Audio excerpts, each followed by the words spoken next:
Can you see my screen? Yes. And today we're talking about a seller's market.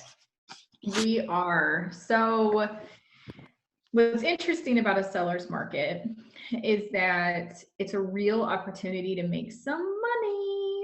And I think most people would prefer to make some cash on their investment. So this is going to be a really good conversation. Okay. By the way, guys, if you haven't joined us before, my name's Christina. I'm your moderator, the director of operations at Rise Realty Group.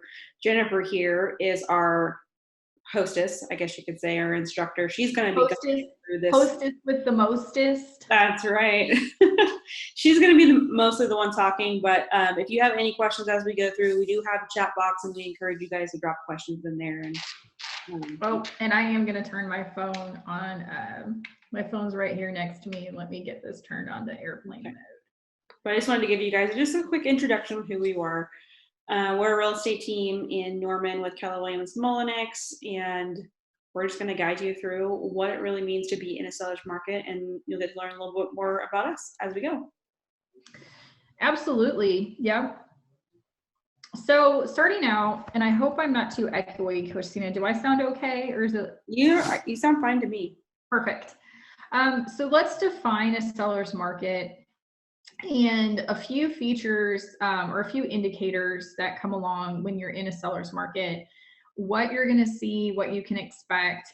So as real estate professionals, we do monitor the market every day, every month, every year. We look at year over year, we look at trends, we look at market indicators of what's going on with the market. And some features or some indicators of a seller's market. You're going to see high sales prices. You're going to see low inventory days on market. We'll talk about that in just a second. You'll see multiple offers that can come up when you're in a seller's market. I'm not sure what's going on. Oh, did it move? Give me 1 second. I think I clicked out of it. I could see the mouse moving around, and I'm like, why is that mouse moving around? That's pretty funny. There we go. Okay. So we'll just start, because you can, I don't know if you can see it, Christina. It was like a little, okay. So you'll see high sales prices, low inventory days on market, multiple offers, and expert representation is paramount. So here are the things that you really need to understand, and why, if you own a home and you are going to be selling your home, you want to sell when the market is high, which is a seller's market. I get that question all the time. A lot of people think buyer's market means that a lot of buyers are buying. Seller's market means a lot of people are selling. It's actually the reverse. In a seller's market, inventory tends to dip off. Not as many people are selling, which the law of supply and demand kicks in, and prices tend to increase. So as demand goes up, there's more buyers that want to be in the area. There's more buyers that want to purchase real estate. Some key things that kick this off are low interest rates, a booming population. If an area is growing or becoming more desirable, more people want to live there. So think about, a good example would be houses on the beach, right? Don't we all want to live in a house on the beach? Yeah. So beach homes are usually in a high seller's market, because the seller gets to set the price. There's not as many to choose from. And if a lot of people want it and a lot of buyers are making offers, they could have multiple offers to look at and decide on.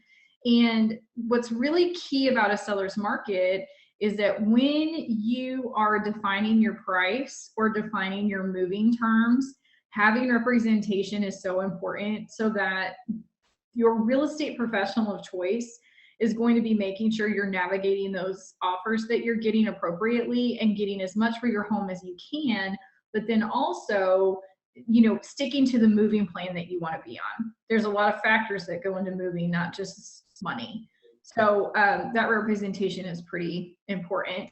And if you're somebody and you're watching this particular webinar and you're curious about your area and you'd like to know if you are currently in a seller's market or a buyer's market, you can put your information in our chat box or reach out to us. Our contact information will be displayed at the end of this webinar, and we will send you a customized market analysis for your address and tell you what the market indicators in your area are. Okay. So I discussed why you want to have a professional on your side. You want to make sure that you're navigating, getting the best offer and the best experience. So I'm just going to read this to you really fast. The average home seller would be more likely to sell their house if they knew there was an experienced agent that could alleviate stress and maximize their return. We experience this every day. There are many sellers in a seller market right now who are a little bit fearful of selling because they don't know what their options are. And our goal today is to explain to you how you can sell your house, maximize the dollar return this market is allowing you to have, and still have some options for moving out without having to be homeless. So your first step is to really learn the market. I just mentioned this is going to be important. You need to know, are you in a seller's market or are you in a buyer's market? There's also a term called balanced market. Basically what that means is as homes are coming up for sale, they're typically selling in about 6 months. Meaning that if 10 houses get on the market, you can count on those 10 houses selling in the next 6 months. That's pretty balanced. Anything in terms of having less inventory, meaning a house hits the market, goes under contract right away, then you're in a seller's market. If you're seeing inventory sit on market beyond 6 months, approaching a year or more, then you're in a buyer's market, right? Buyers get to pick and choose and take their time and decide what they do and don't want. Seller's market, all the buyers are flooding to the front door. You really need to know which market you're in to understand how to navigate getting the most amount of money for your property. Mm-hmm.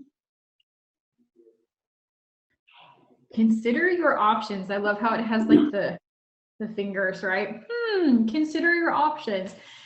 So this is really important because you do want to sell. They say you want to sell when the market's high and you want to buy when the market's low. Well, what if you need to sell to buy? And you might be selling when the market's high, but also buying while the market's high. What does that look like? Well, if interest rates are really low, that's a good news thing. We'll talk about that in just a second. That's still going to actually be good news for you. Or could you have a temporary living situation set up for yourself and buy when the market shifts again? So we'll talk about that as well. But there are there are several different ways to still sell your home and maximize your dollar amount without necessarily, again, one, being homeless, or two, feeling like your back's up against the wall on decisions. And we'll talk about those choices. But really, it says step number 3, but I feel like this is really step number 1. Meet with an agent. So in listening to this webinar, I mean, you're already meeting with an agent in some ways, right? Both Christina and I are licensed. We've been doing this for many years. And having that conversation about your current market, about your house and your equity opportunities are really going to be the trigger point for you to know what your next steps should be. But having a local agent who's very in tune with your market, so your school district, your zip code, and your neighborhood, those are all very important indicators. You really need to have that person come over and dig into exactly what's possible for you in your particular area, because some neighborhoods are more coveted than others. Some school districts might bring you more money than others.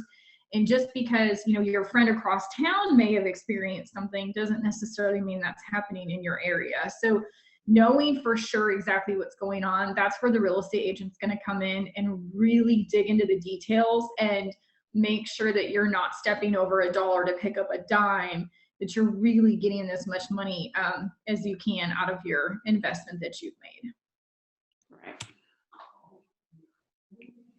So, do we have any questions at this point? We kind of covered what the market is, a few different market types, your steps to understanding and learning more about that.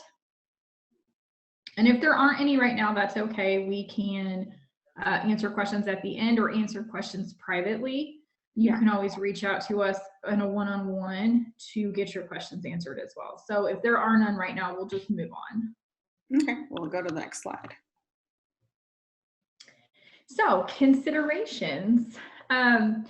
These are questions that we get pretty often, and that's why we've included them in today's webinar. So can I really make more money in a seller's market? The answer should be yes. In most cases, you can make more money in a seller's market. If you have a particular unique property, you could probably make money in any market. However, the most amount, so I would say above average amount of people or above average, I would say return could come on an average house in a seller's market. So something that when you perhaps may have bought it and it was pretty common and it was quote unquote average for the area, and you know, anyone could come along and buy it and it was just pretty normal in a seller's market, now that might become a hot commodity. And in that case, it may drive the price and equity that you have in the house up, in which case you're going to make more money than you would in a quote unquote normal market, where your house might be sitting for longer and there are less buyers. So it should, but again, having an agent tell you specifically about where you are is going to make a big difference.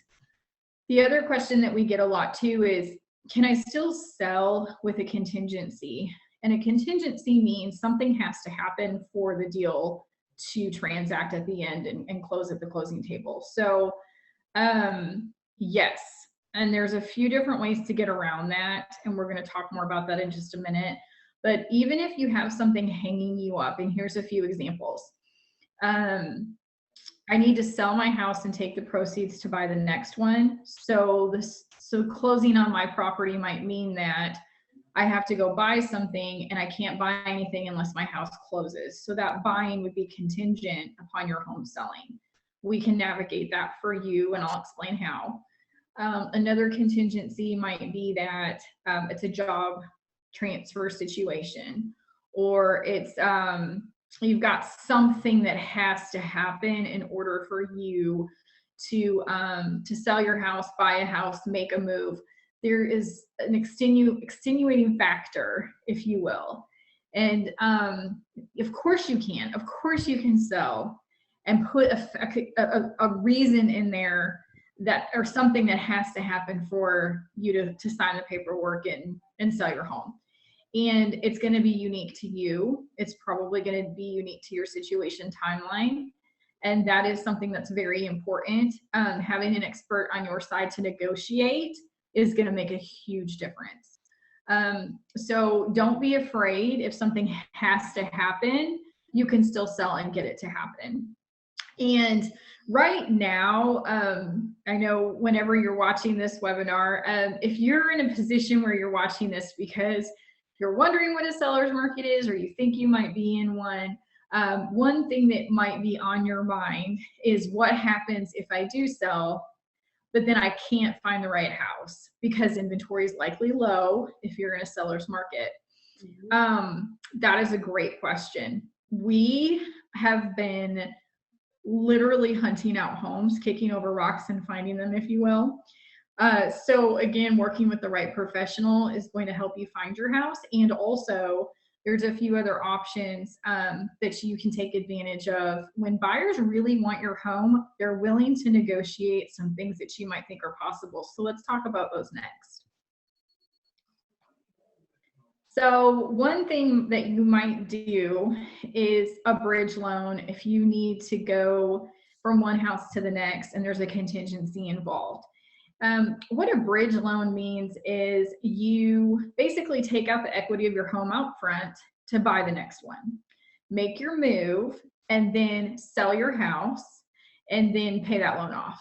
And it's really an easy tool to use. There are some extra details and there may be a few extra costs, but it is an easy way to bridge from one house to the next.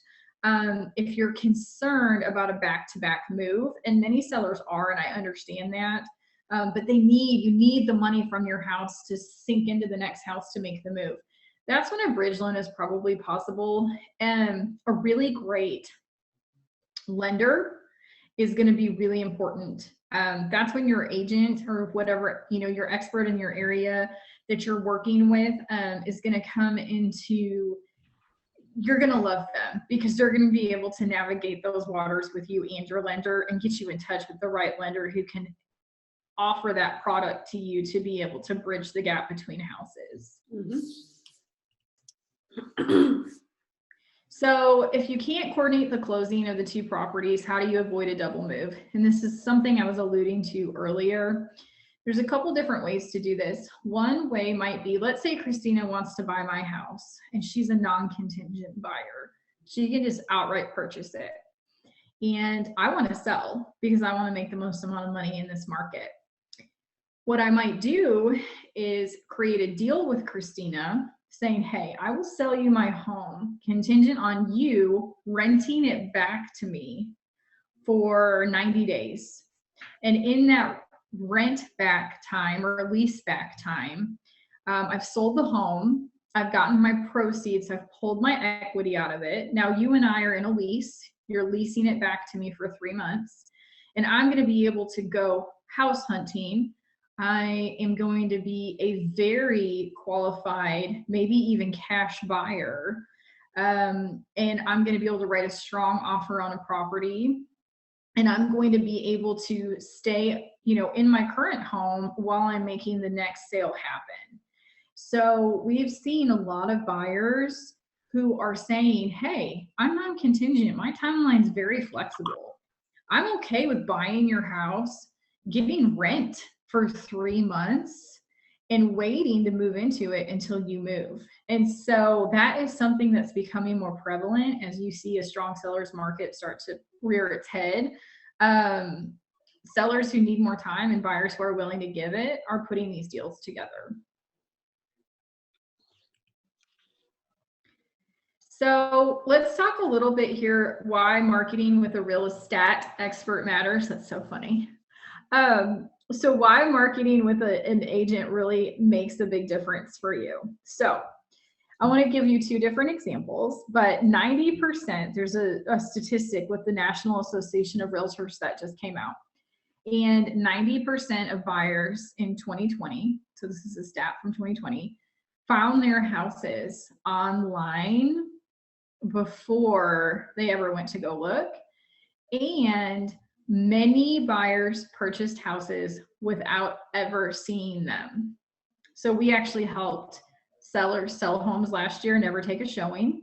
They actually got contracts, consummated these contracts, so executed the contracts, everybody signed, agreed upon before the buyer ever stepped foot in the house. We actually helped some buyers move from out of state. They purchased a house sight unseen. And the way that this all came to fruition was video, online tours, 3D Matterport, photos. Some of these homes that are coming available and up for sale before they ever even hit national websites, like Zillow would be an example, Realtor.com, Trulia, HotPad. They were actually coming soon campaigns that were done locally and shared from agent to agent and also shared on personal social media and our business pages. And we were able to put transactions together with local agents through our kind of boots on the ground efforts and our agent relationships here in town. And we were able to sell homes via those relationships and social media before they ever even went through the full process of being on the MLS for a certain amount of time, for the national websites like Zillow to pick them up and then put them up for sale. We already had showings lined up day one to take offers. So I think having that local real estate expert really makes a huge difference for you and how the property is being displayed online. That kind of creates your own seller's market in a way. If you think about, let's say there's 10 houses for sale in your neighborhood and 3 people hire, our team, and we create that urgency in the beginning or the very, very start of that listing, those homes kind of create their own little seller's market, if you will, locally before they're ever even picked up by those online websites. So I think it's really important that who you do business with matters, and consider that. Consider how, if your local agent who you're going to partner with to get your home sold, can they create this urgency for you, even if you're not necessarily in a seller's market, and it could happen.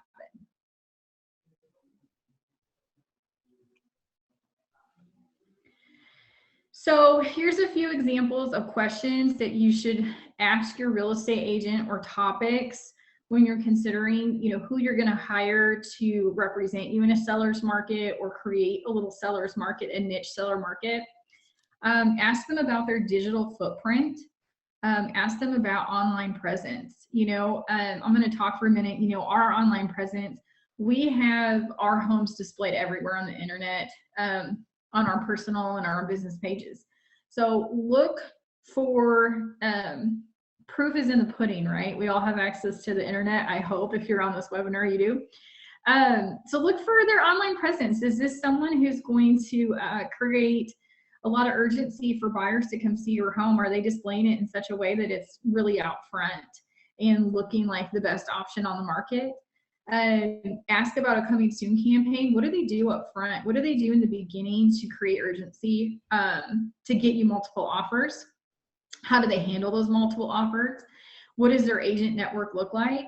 Are they in relationship with many agents who might already have a buyer? And could those agent relationships and those buyers drive up the interest in your home and maybe drive up the price? What are their community connections look like? Are they connected to other businesses in the area, or that might have people moving into the state or moving into the town? We're located here in Norman, Oklahoma. And a huge example of this for us would be the University of Oklahoma. There are many professors and students who move in and out of town. So many parents like to buy investment properties for their college kids to live in. And many people who are coming in and out of the university, Tinker Air Force Base is right outside of Oklahoma City in Midwest City. So a lot of military families are moving in and out of our state. So what are the connections that your agent has to understanding those kinds of markets? Because that means access to buyers for your home. And a personal touch is so important. We are open house heavy, if you will. We do a lot of open houses. So ask your agent, hey, how often are you going to be in my house or displaying my house? So obviously we lived through a pandemic. We are still living through a pandemic at the time of this webinar. And maybe, we don't have to necessarily personally be in the house, but are your videos of your home, are the virtual open houses available so that your home is open online and people can do an online tour of it? That's still a very personal touch of your property and somebody who's very aware of it, marketing it in the best way. So those are questions that you definitely want to ask, because that is how your house is going to be put on display to get you the absolute best price. Okay, so this is such an important piece. And I included this slide in this webinar because I don't know that it's talked about enough in a seller's market. It might seem like buyers are just falling from the sky, offers are rolling in. You've got all these different people who are interested and they want to purchase your property. Once you get under contract, you then have to get to the closing table. And I always bring up football. And if you're not a football fan, I'm sorry, but you can make it to halftime, but you haven't won the game yet. And so think about it this way. You can get multiple offers for the very best price, but none of those buyers have purchased your home yet. You still have to get through the second half. And the second half is making sure that all your negotiations, not just price, but also repairs, also about decisions that you're going to make together with that buyer on how an appraisal value will be handled. There's negotiations through that contract that really matter, or things could happen before you get to closing. Having the right person, making sure that all those details are covered is paramount, because I have seen many houses come back on the market. They went with the best offer or the highest offer, but maybe not the best terms or the most committed buyer. We've been in those positions as well. We've learned quite a bit. And that second half, so when you go under contract to when you're actually signing at the closing table, is truly the meat and potatoes of getting your home sold.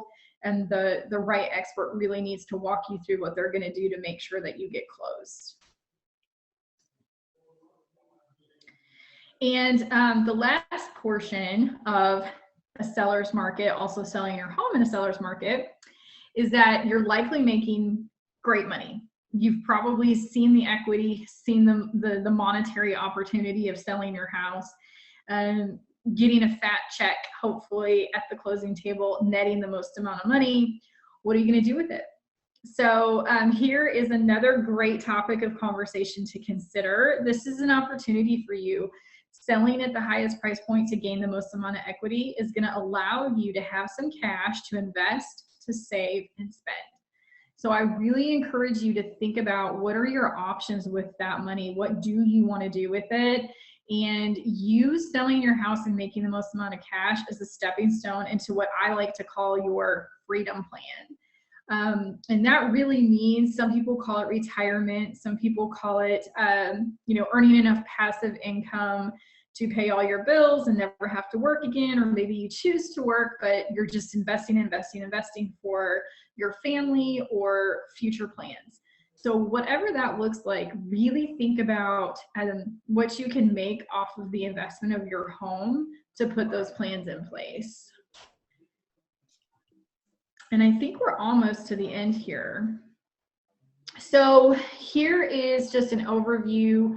When you work with our team, and I'm just using this as an example, guys, but any real estate team that you're going to work with in the world, you should really be able to see the steps that they're going to take and what they're going to do with you through these 9 steps.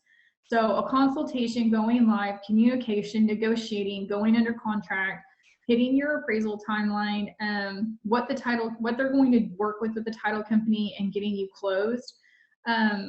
This is super important to understand at every step along the way. How will they be serving you?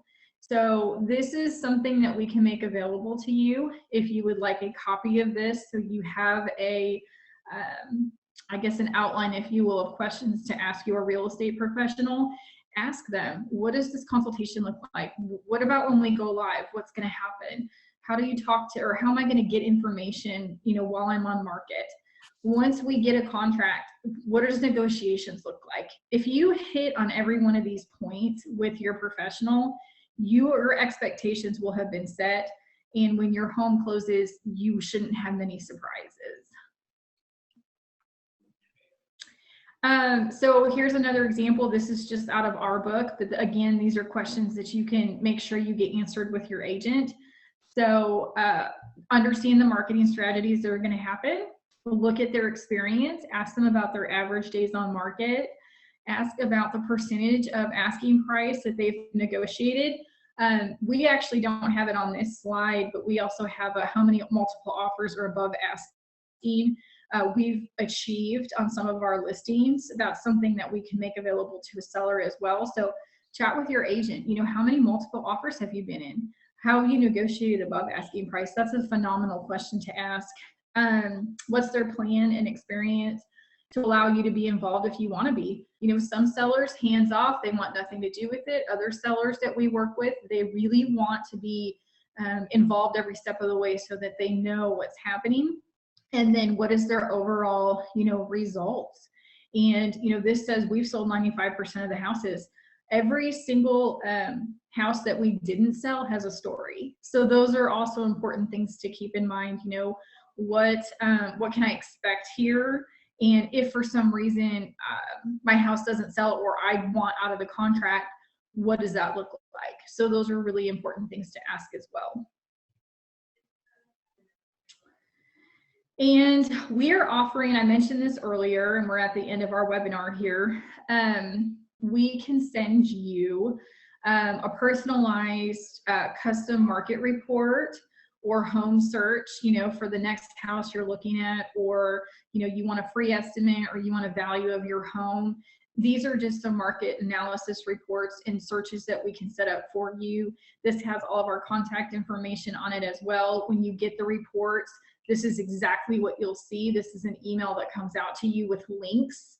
They're not involved here because we don't have any houses for you, the viewer, necessarily set up, but you would get easy automated searches sent to your email. So if you're interested in seeing what's out there for sale or what your home is worth, please just reach out to us. We're happy to set that up. If you're watching this webinar and you might be in another state, you know, Keller Williams is global, and maybe you're in another country, we're happy to get an agent in your area specific to your zip code, school district, or neighborhood that can do this for you in your area as well.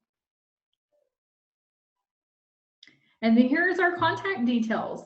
So schedule a consultation with us, even if you just have questions. You know, I'm from Illinois originally. I help a lot of my friends and family in Illinois answer their questions as best I can, but once it comes to their local area, I do find them agents in their areas. But it usually just starts with a good conversation. So if you're just curious, you have questions about this webinar, maybe I didn't touch on something you're really interested in and you thought you would learn today, but we didn't talk about, please email me, call me, text me, join. So you could follow us on Facebook for further updates and check us out online at our website.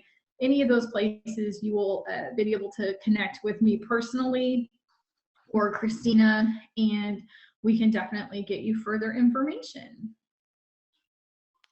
I think that's everything. Did we talk everything? But again, if there was anything we didn't touch on that you guys are curious about, drop your email or your number in the chat box, or you know, directly reach out to us. So I'd be happy to get any of the slides that we went over sent over to you. Absolutely. Thanks for joining us today, you guys. Thanks.